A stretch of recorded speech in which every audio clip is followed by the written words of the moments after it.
Salary, મહેનતાણું, મજૂરી, આ શબ્દો સાંભળીને આપણી આત્મા તૃપ્ત થઈ જાય. મતલબ આના હાટુ તો આખો મહિનો આપણે પત્તા ઠોકાવતા અને ઘણા કહેતા હોય ને કે પૈસા હાથનો મેલ હે. હા તો મારે મેલું થવું છે. મને કરો તમ તારે મારા માલ મેલ વાળો. અને પહેલા ખબર હોત ને તો હું નાનપણથી નાવાનું જ બંધ કરી દે. તમે વિચારો 18 વર્ષ સુધીનો મેલ ભેગો થયો હોત તો આજે હું કરોડપતિ હોત. બાકી સેલેરી એવી વસ્તુ છે કે જે જોવા મળે, વાપરવાની. સવારમાં ઉઠતા જ મેસેજ આવે your account has been credited. તો આપણે ખુશ થઈ જાય. રાતે મેસેજ આવે યોર અકાઉન્ટ હેઝ બીન ડેબિટેડ.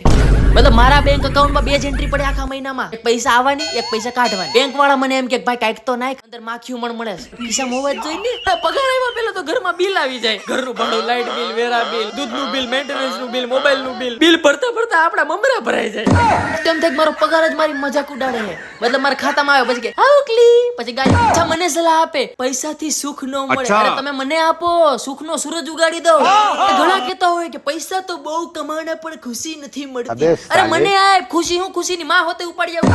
અને એક દિવસ મેં મારા બોસને કીધું કે 5 વર્ષથી તમારી ત્યાં કામ કરું છું, બધાયનો પગાર વધારી દીધો, હવે મારો તો પગાર વધારો. તો મને કે બેટા વફાદારીની એક કિંમત હોય. મેં કીધું તો આપો, લાવો વફાદારી 5 વર્ષથી તો દેખાડું. હવે હું તમારી ઘરે ટોમી બનીને રહું. પછી મને કે પૈસા જ બધું નથી બેટા. મેં કીધું આઈ નો પૈસા જ બધું નથી, પણ પૈસાથી જ બધું લઈ શકાય ને. પગાર, પૈસા, મહેનતાણું જેટલી હોય એટલી ઓછી જ. ખાતું ખાલી જ હોય, કોઈ દી ભરાતું જ નથી.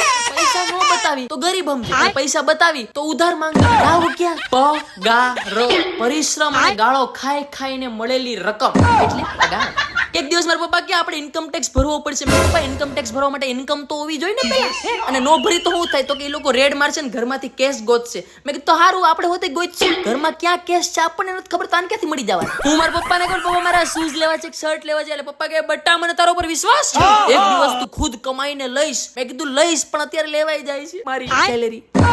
એક તો મારો બાટલો ફાટેલો તો એમાં શેર બજાર વાળા ફોન કરે, સર તમે શેર બજારમાં ઇન્વેસ્ટ કરો. મેં કીધું હું ઇન્વેસ્ટ કરું? 3 જોડી ચડ્ડી ગંજી વૈધાસ કરું? હે મતલબ મારી સેલેરી મારા ખુદ ઉપર ઇન્વેસ્ટ થતી ને હું શેર બજારમાં ઇન્વેસ્ટ કરું? હે હું તો મારા કોલેજના પ્રિન્સિપલ ને ગોતું. એને મને કીધું તું બેટા તારામાં આવડો જ છે, આવડો હોય એની પાસે પૈસા સરનામું પૂછતા આવે. 5 વર્ષ ત્યાં કોલેજ પૈતા એના, હજી સુધી પૈસા રસ્તામાં જોવા નથી મળ્યા. મને લાગે એનું સરનામું બી થઈ ગયું.